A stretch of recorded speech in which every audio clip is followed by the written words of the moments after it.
Assalamu alaikum wa rahmatullahi wa barakatuh. If you meet people, if you listen to talks, if you chat with your friends, there appears to be one common issue impacting on all of them. You ask them, you're looking very sad today. Could be a father, a husband, or a young boy at school. The happiness is no more on his face. What has happened? He'll tell you, I don't know why I'm staying in that home. The wife is also struggling with her marriage, and the husband. The home has become a site of contestation and struggle. But yet the home ought to be a happy place, a sanctuary, where you can be yourself. No one is judging you, where they're happy to see you, and you are happy to see them. Hey? With love bouncing off the walls. And today, inshallah, we'll discuss precisely this particular aspect, why our homes are unhappy. But more than that, inshallah, these esteemed panelists are going to share with you solutions, how we can create happy homes. Ibrahim, assalamu alaikum. Wa alaikum salam wa rahmatullah. Ibrahim, do you think my preamble was an exaggeration, or do you think it's a true reflection of what's going on in many of our homes? Bismillah ar-Rahman ar-Rahim. I think from the extended family system and people going into nuclear families, there has been a disconnect between the extended family and the nuclear family. And generally people are finding it difficult to adjust. The matriarchal family and the patriarchal family system that was in existence for so long, you could always go to somebody who would give you the support, will give you the moral support, will be able to solve problems. That is fast disappearing. With the changing in demographics, people moving out of their ancestral homes, husband and wife moving in closer to work. So there does appear to be a disconnect, and this is creating an increasing level of isolation. The large family gatherings that used to take place where the entire family gets together for Eid, for example, or eats together on a Friday after Jummah, that is also disappearing. So there appears to be people are becoming more isolated, and there appears to be a disconnect. Although people communicate all the time, very few are connecting. And there's a huge difference between communication and connecting. So yes, there appears to be a problem that you've mentioned. Mohammed, the first part Ibrahim referred to external factors. Do you think the external factors are the real issue, or do you think there isn't this kind of, it's more selfishness? Why should I interact with the other members of the family? Why? It's me, my husband, that's enough. Do you think that's the issue? I think perspective-wise is how you look at it generationally as well, and obviously I agree with Ibrahim's view to an extent, but I'd like to frame it in terms of the couple, because I think that's where it starts in terms of that happiness, and look at the internal factors and look at what you can control within that marriage between two people, because that's where it starts. Obviously there are external factors, and those external factors can either be a good thing or a bad thing. It just depends on how you look at it at that point in time. And obviously people go through different stages of marriage, different stages of being within that family. Those external factors or being part of that bigger family unit are probably much more important at the beginning of a marriage rather than anything else, as you grow your own family and family structure into that bigger structure over a point in time. Sophia, assalamu alaikum. Wa alaikum salam. What has been your experience? And you could also, in terms of your own family structure, the kind of challenges, and do you think, I mean, I painted a picture, and that is not based on any kind of research, it's on my own experiences with people in the community and the wider community. Bismillahirrahmanirrahim. I do agree that with what Ibrahim has just mentioned, the fact that we have, the nucleus and the extended family, the nuclear and extended family is being where it currently is, where there is this lack of support given demographics and all kinds of issues. It's one part of the problem. I do believe that in this current day, we have both the husband and wife working either part-time or full-time. So while we have the family factors which play a huge role, and we will come back to that later in terms of support or lack of support for the couple, or when the couple has their own families later on in their lives. I do believe that it's exactly that scenario in present day where, for example, let me give an example. You have a couple, the husband works full-time and the wife's working either part-time or full-time, and they have a little child. So without the grannies and the grandparents from either side of the families, who is raising this child between the morning and the evening during the working hours, the normal working hours of both the husband and wife? And in most cases, the support comes from a nanny or an au pair. And so the complication then arises, we then confronted with cultural, religious factors and a combination of different value systems which this little child has to endure. On the one hand, she's being reared partly by her mother and or father, and on the other hand, she's being raised by a completely independent person. It could be a family member, it could be a complete outsider. So, we have external factors like this. We have the family conflict factors, and I believe the current challenge is giving that child the adequate love and support that he or she needs before she gets out into the schooling world and the real world.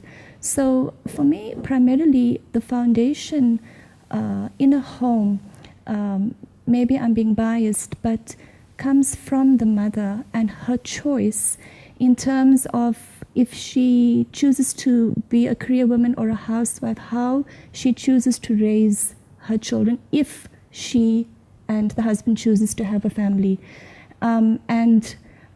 Essentially, most of the unhappy factors and most of the crises that we see happening later on in life, like, for example, and maybe I'm running too far along, drug addiction and peer pressure. We'll come back to that. But it stems from having perhaps an unstable beginning, a foundation that's not cemented properly in the home, which I believe is strongly determined by the mother and wife of that home. So, you know what, from what all of you are saying, perhaps a missing dimension is when you come to premarital counseling, because some of the basic fundamental questions are never asked. For example, what are your expectations of me as a wife, as a mother? How were you brought up? How should we bring up our children?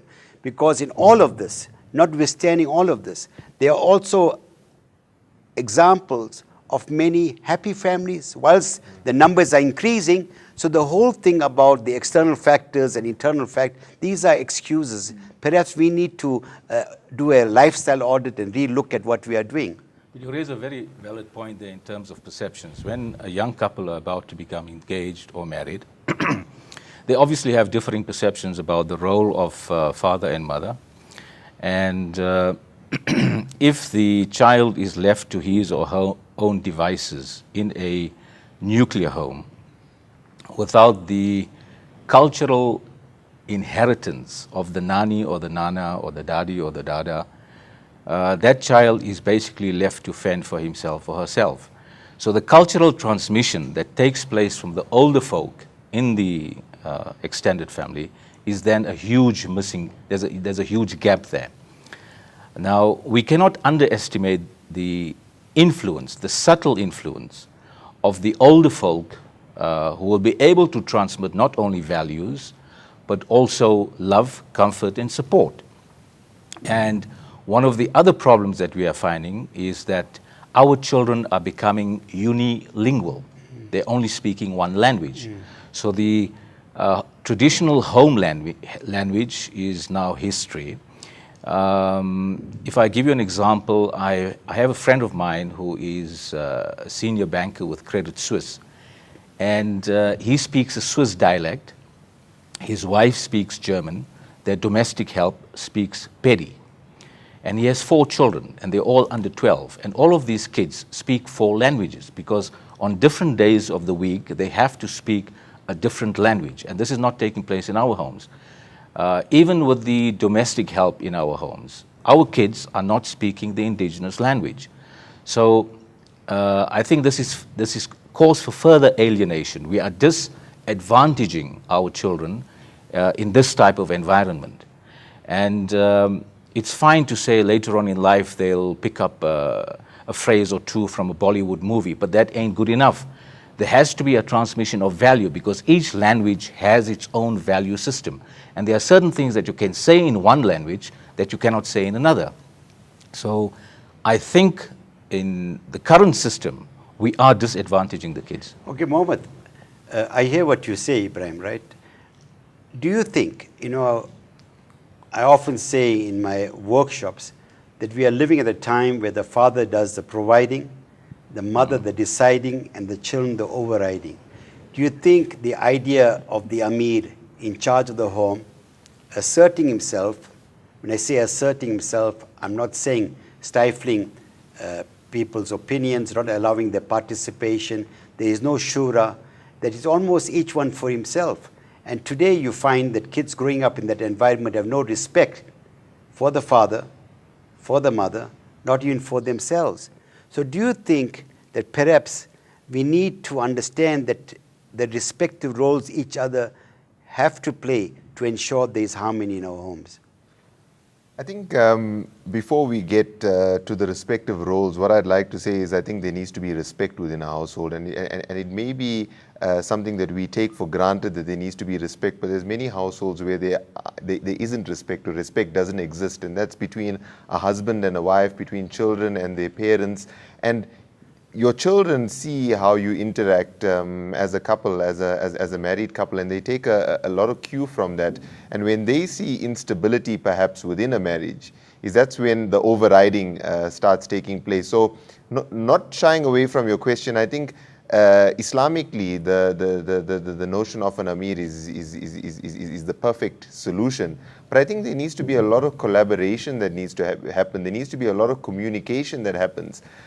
People need to understand why. Children in the past and generationally, in generations past, you were told what to do and you never questioned it. Because your father told you that's what you do, you did it. Because your mother told you that's what you do, you did it. The children of today are asking the question why, and whether they allowed to ask that question or not allowed to ask that question, I'm not going to get into that debate. But if they understand the why behind it, if the wife understands the why behind a husband's decision, and the husband understands the why between a wife's decision, I think that communication is key. There's a lot of households, I think, these days where no communication happens. The notion of having a meal together. We will discuss that, because these are, for example, even the issue of respect and meals together comes part of what happens in happy homes. Correct. We'll come back to that. So, Alhamdulillah, I don't know about you, I'm having a great time with the discussions. It's pertinent, it's pragmatic, and it's very real. And we'll be back immediately after this. Time is now. Time is now. Assalamu alaikum. A funny thing happened whilst you were perhaps watching the adverts. We were disagreeing, and I like it. Now, there is a notion that in happy families there is no disagreement. Yes, there is disagreement, but we must not be disagreeable. Sophia, do you think in homes, should there be discussions? Should your children, for example, agree with everything you are saying, everything, whatever daddy is saying? How should discussions take place? Bismillahirrahmanirrahim. Idris, I think that in any home, we try to create leaders but we need to be the leaders that we are creating. So coming back to what you're saying, there has to be disagreement. There has to be constructive criticism. And for me, what's vital in any happy family is constructive communication. So how do we do this? I think Mohammed might have mentioned earlier on that, you sit at the dinner table and you discuss what is agreeable and disagreeable. And this is a very good part of a happy family, which can be in disagreement or even disagreeable about anything and everything. I think that in any home, let's look at the husband and the wife, and each of them come in with different characteristics. They have different backgrounds, different or perhaps similar value systems, and they come with their own baggage. And earlier on, you mentioned something about premarital counseling, which, yes, is absolutely vital. So I think that any happy family has to have a little bit of chaos, because the reality is part of our learning and part of our growing and moving from childhood to adulthood and then more mature later on in life is about expressing yourself and being agreeable and disagreeable. The reality is how you choose to do it. And respect was mentioned earlier on in the conversation. So if we as a man and wife choose to be respectful in the manner in which we portray ourselves, if there's something we disagree about, like for example, there's a dinner meeting that is unexpected tonight, and I'm told, by the way, that I've got to go out for dinner and it's an absolutely important meeting. My husband says this to me, and we perhaps had our own plans, or there was something more pressing with the kids at school. How do I handle it? And how do I handle it in front of my kids? They might be 8 and 10, they might be 16 and 18. The reality is it's the actual demonstration of healthy communication that determines, in my opinion, that healthy family, or the family that feels stable and supported. And I do believe one gets tested, as we go through our experiences in life. I currently have 2 young adult men in my home, and I find that I look at myself more carefully in terms of how I now react. Maybe a few years ago, I would be a little bit more blasé about my behavior and how I express myself, and I'm learning to cultivate a good rapport for my boys in terms of, or young men, in terms of where they are going in their future, bringing, inshallah, young, pious women into the home. They must look at respectful behavior and the manner in which a woman, be it the mother, wife, sister, expresses herself. And this is how we ought to communicate. So for me, the constructive communication is absolutely vital. Being disagreeable is great. And I'm sure there's a host of other values that one can look at in making this happy home.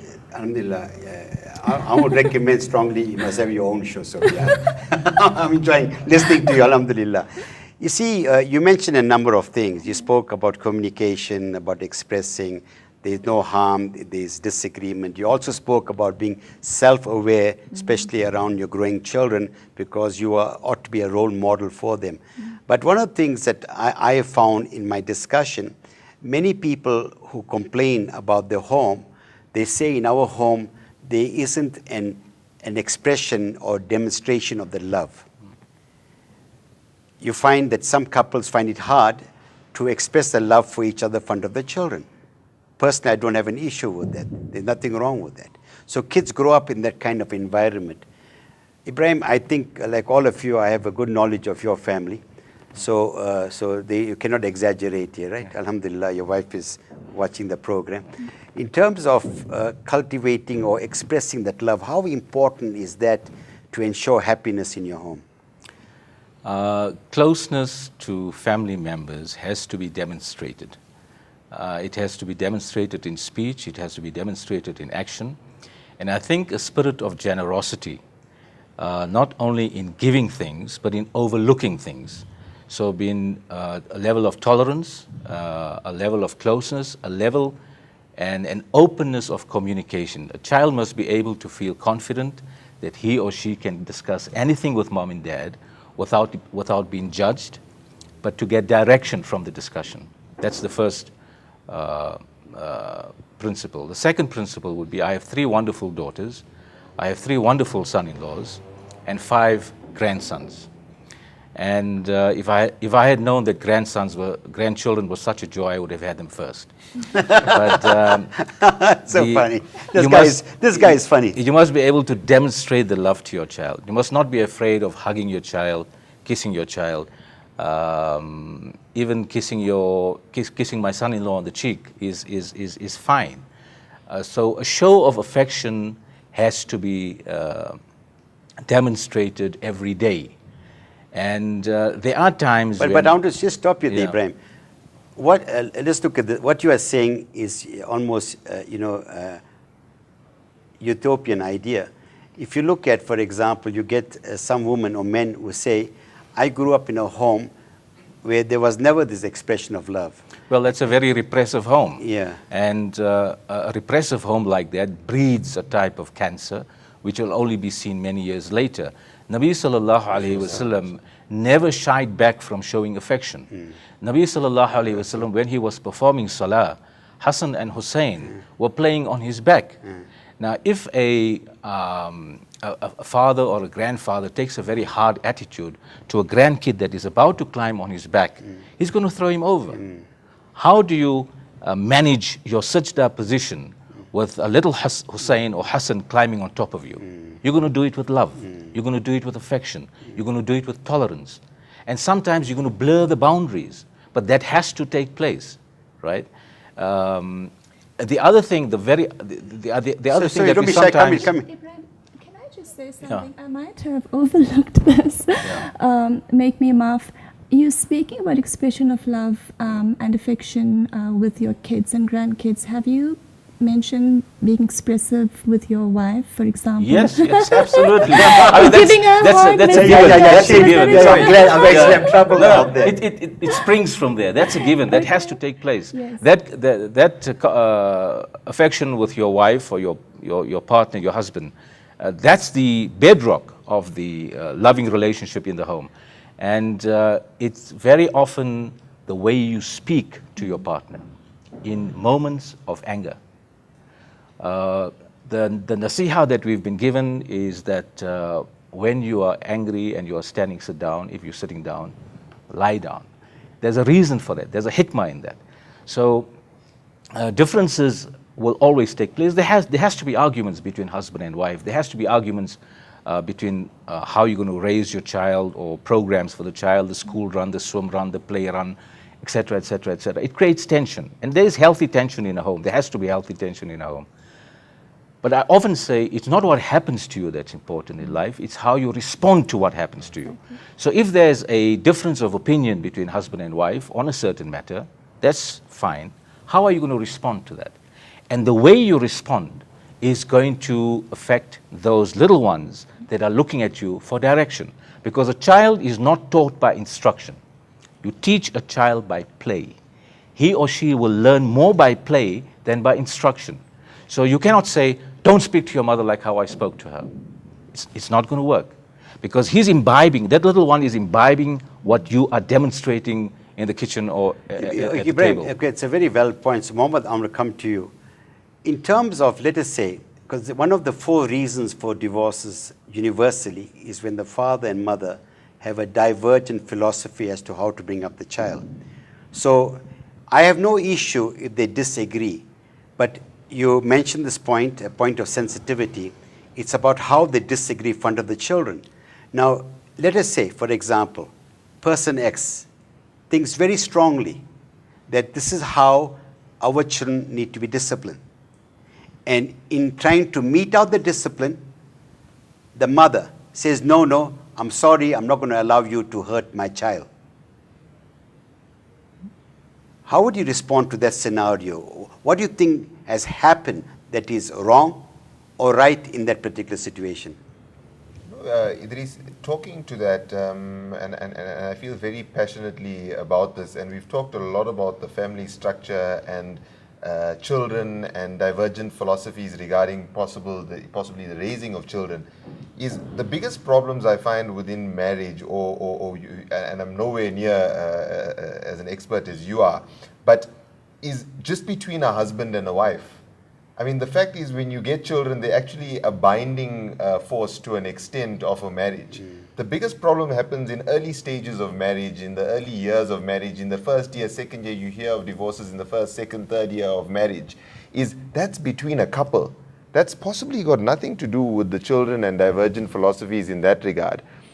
Coming back to the showing of affection, those are small rules, and a lot of rules are actually contained in the Sunnah or Hadith that we read. I mean, just as simple as you enter the house to say Assalamu alaikum loudly. I think of coming into the house, and small rules that my wife and I have perhaps is that you hug each other, you kiss each other on the cheek, and in front of your children. And I've got a 7-year-old daughter who every time I hug my wife or my wife hugs me, she goes, "Ah," like, you know. And as you say, Ibrahim, that's where the biggest learning occurs. The biggest learning occurs from watching, from playing, from the examples that a child may see.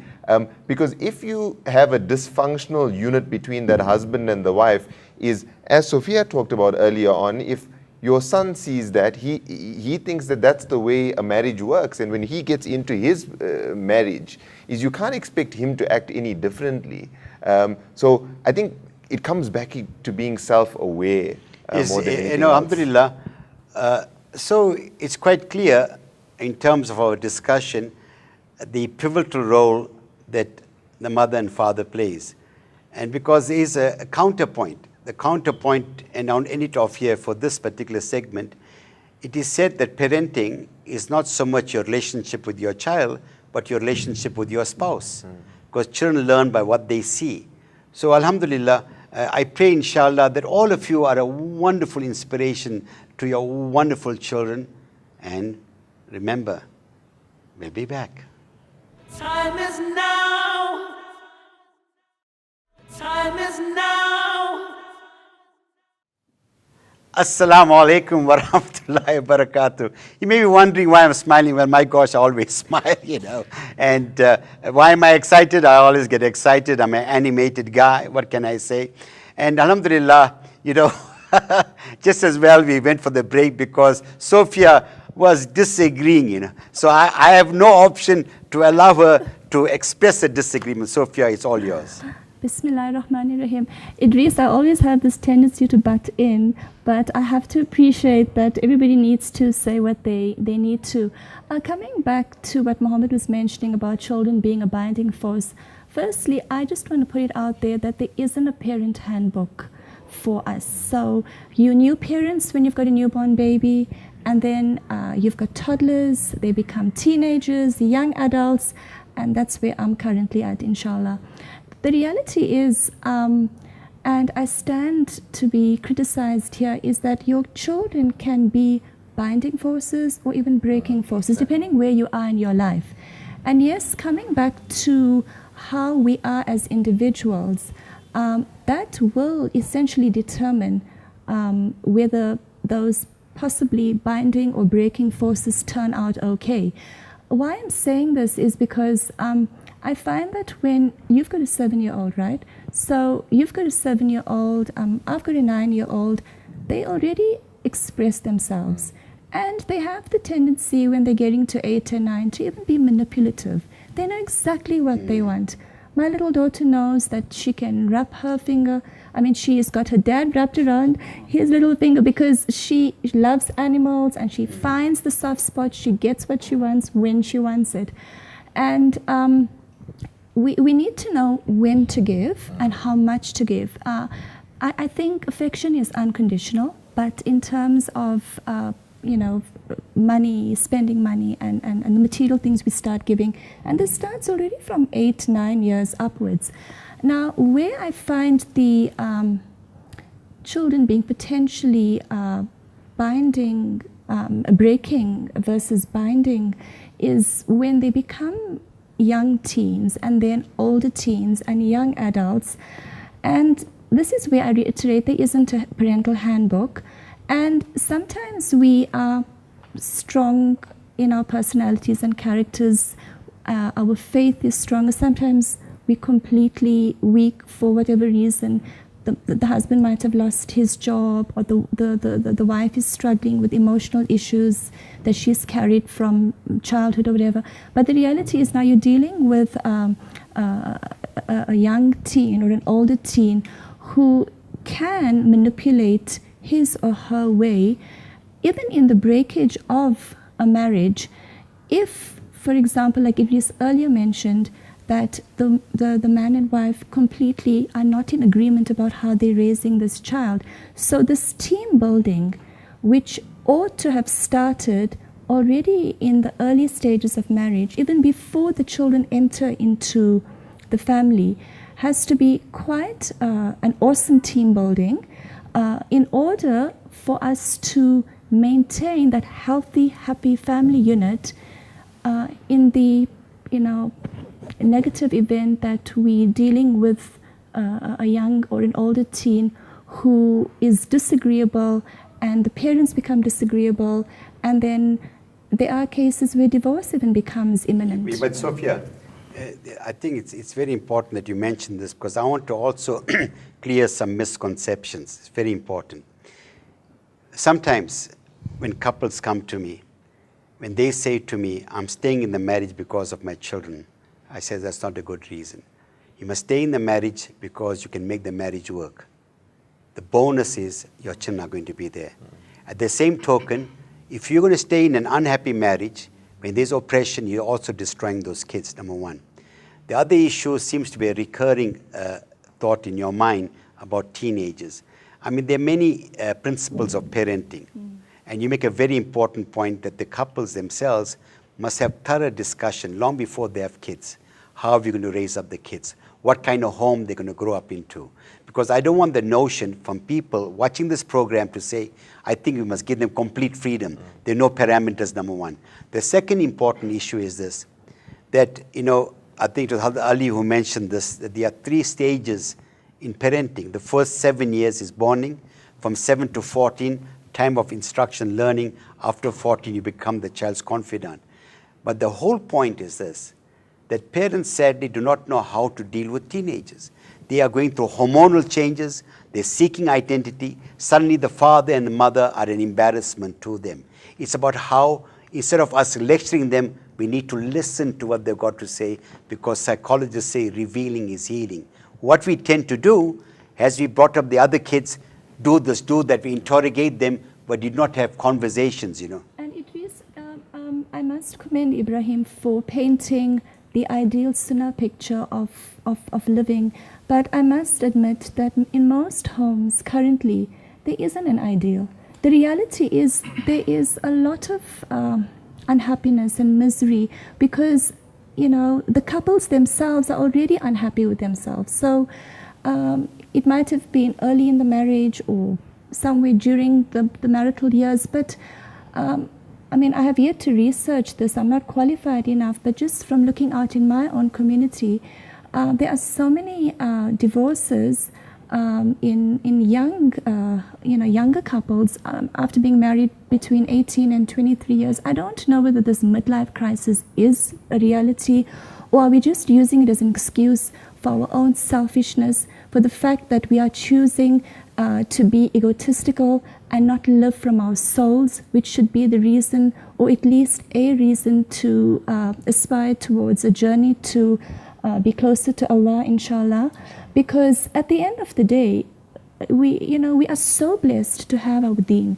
We have the best ambassadors, Nabi Muhammad sallallahu alaihi wasallam, Bibi Khadija radiallahu anha, and we have so many fascinating examples. But Idris, you tell me, where we are now, how many happy families do you know?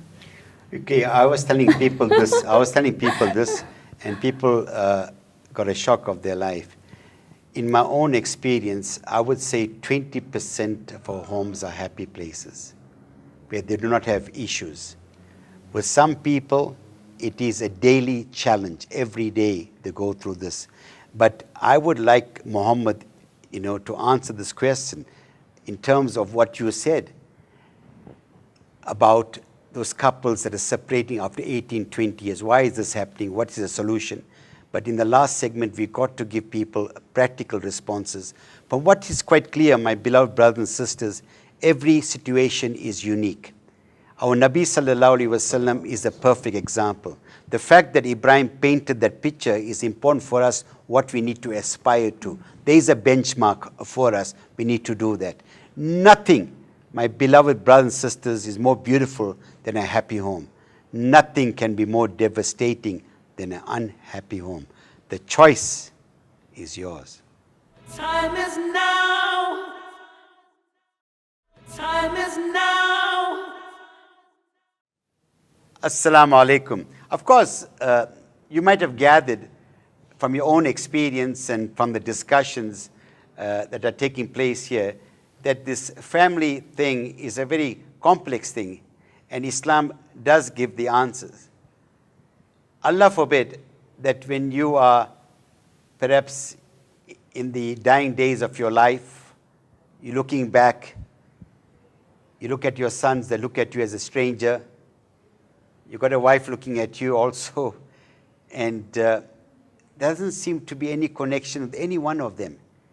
And you are thinking, I should have, I should have done things differently. It is never too late to change. Allah's mercy is infinite. Lift up your hands. And I pray, inshallah, from the stimulating discussion, from your own commitment to family life, there'll be a transformation there. I just want to pick up on some of the points that Sophia mentioned earlier in terms of teenagers and the rules and regulations for bringing up teenagers.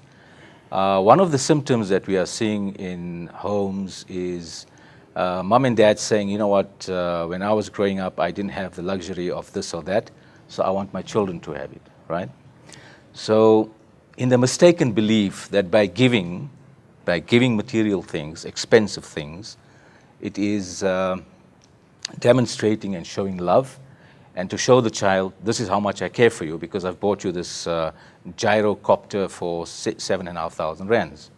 Now, I was actually going to bring a prop into the studio today, but the studio was too small. It was a wooden helicopter made, it's about this size, made out of broken twigs and branches of trees.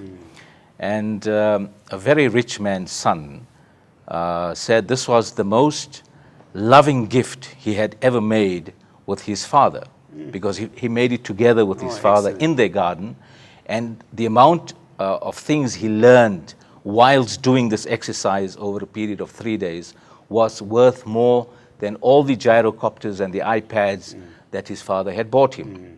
So a happy home needs to have interaction. There has to be involvement from parents in doing activities jointly with kids.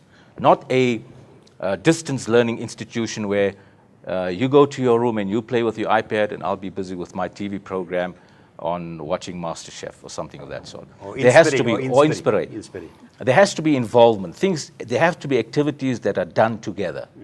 Now, when you're doing activities together, somebody's going to do it wrong, somebody's going to do it right, and there is going to be a bit of tension.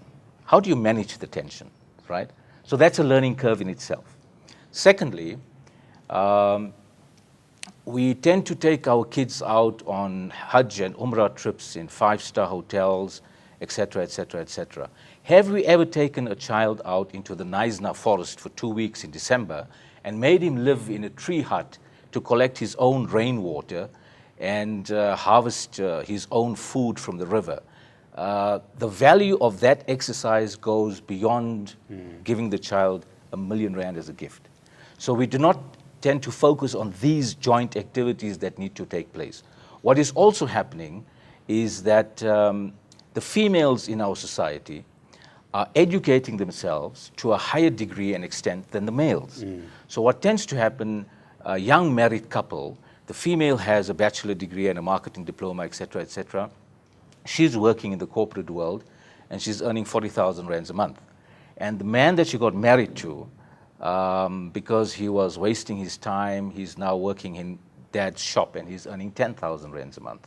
What do you think is going to happen when the honeymoon is over and 3 years down the line they have 2 kids and the entire circumstances have changed? So change management, how does a young couple manage change going forward?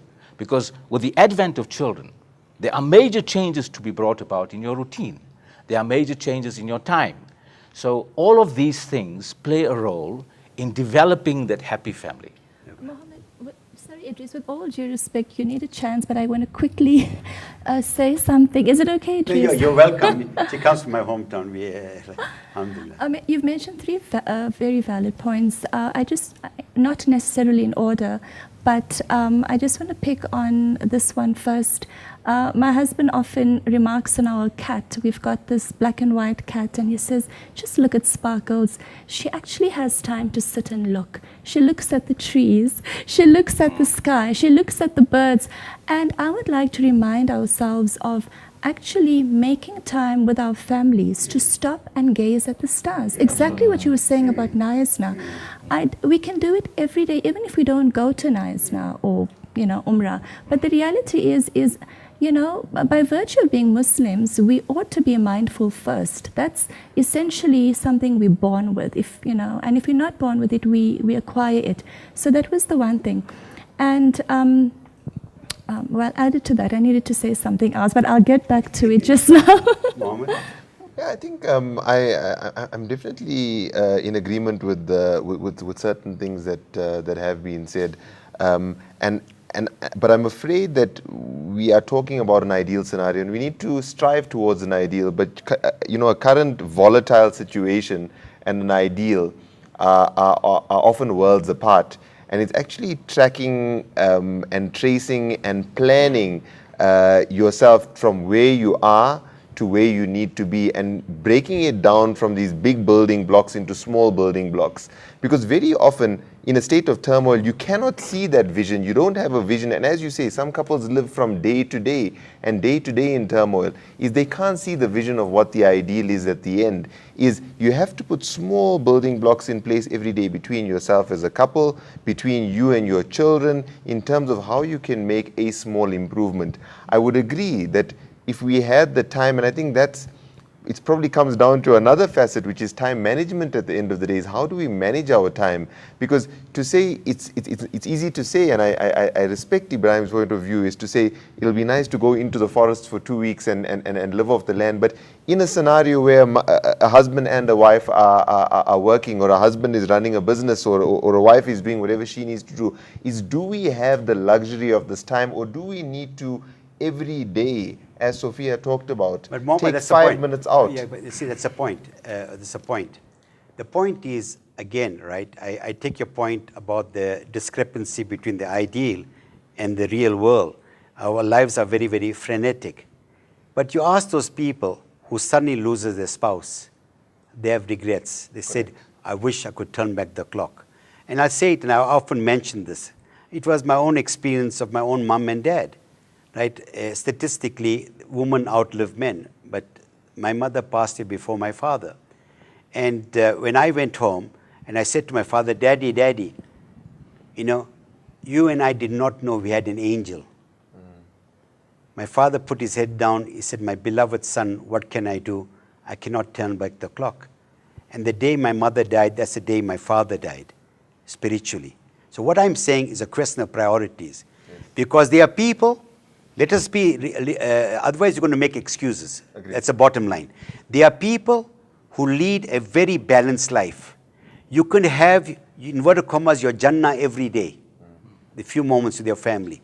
The choice is yours. Idris, just to mention this quickly, and expanding from what you just said, spiritual commitment in a marriage or in a family is a huge factor which determines the happiness of the family.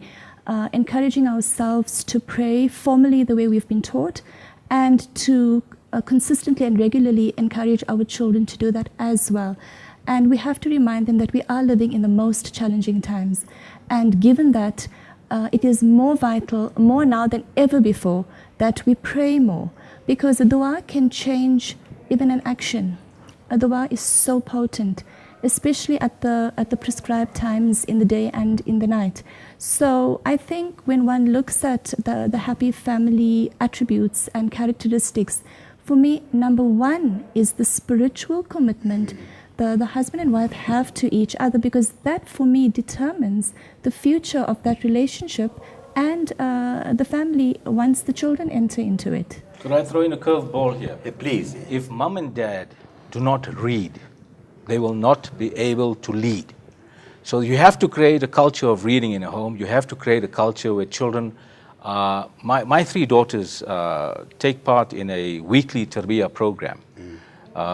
My son-in-laws are involved in something also similar to that, where the less fortunate in society are taken care of.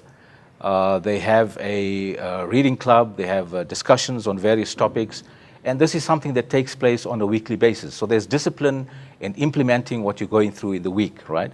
And there are objectives that are laid out. So earlier when you mentioned that there have to be parameters in terms of upbringing, these are the parameters that they will be setting themselves, right? There will be internal disciplinary processes taking place by themselves, because they are becoming involved. They're becoming, when you give time, that's when you see the other side of life, you see the other side of humanity, and you become more, your compassion opens up, your generosity opens up, your understanding of events opens up. And there's a beautiful saying that if you take your grandchild in your arm and you want to show him the moon, the only thing your grandkid is going to see is your finger, right? So you have to take time out to admire. Say you're taking a drive with your family down to the coast. Discuss the beautiful greenery around you and the different colors of green, and bring that as a point of discussion of the qudra of Allah subhanahu wa ta'ala. So the spiritual connection doesn't only take place in times of salah, or in times of reading Quran, or in the morning manzils that you are reading. It's something that is an ongoing process at any time of day or night. It's how you will relate an event and make them connect. Anyway, Jazakumullah so much. I know the discussions cannot be exhaustive, but there are many things I have gleaned from this discussion. The one is about your own spiritual connection with Allah, that you need to be a role model.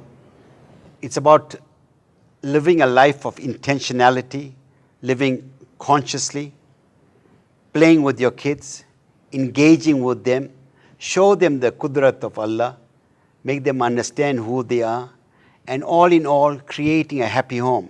And we are saying, as you said earlier on, Ibrahim, in giving our children what we did not have, we have forgotten to give them what we had. Sometimes, sadly, we mean well, we incubate monsters, a world of instant gratification. So my beloved brothers and sisters, the family is a huge amana. Inshallah, your Jannah is going to be when you leave behind pious children. How beautiful it's going to be that when you die, when your son and daughter lift up their hands, they say, Ya Allah, it was through my beloved father that I learnt about you. It was through my beloved father I learnt about Nabi sallallahu alaihi wasallam. It was through you, my beloved father, I learnt about life. I learnt about giving. I learnt about generosity. I learnt how to cope with disappointments. Ya Allah, forgive my father. He was a role model to us, Ya Allah. He gave us hope. He gave us love. He showed us what the Quran was. And He showed us your most eloquent exemplar on this earth, our Nabi sallallahu alaihi wasallam. Imagine they make a dua for you like that. So the question is, we must not forget why we are on this earth, as Muhammad mentioned.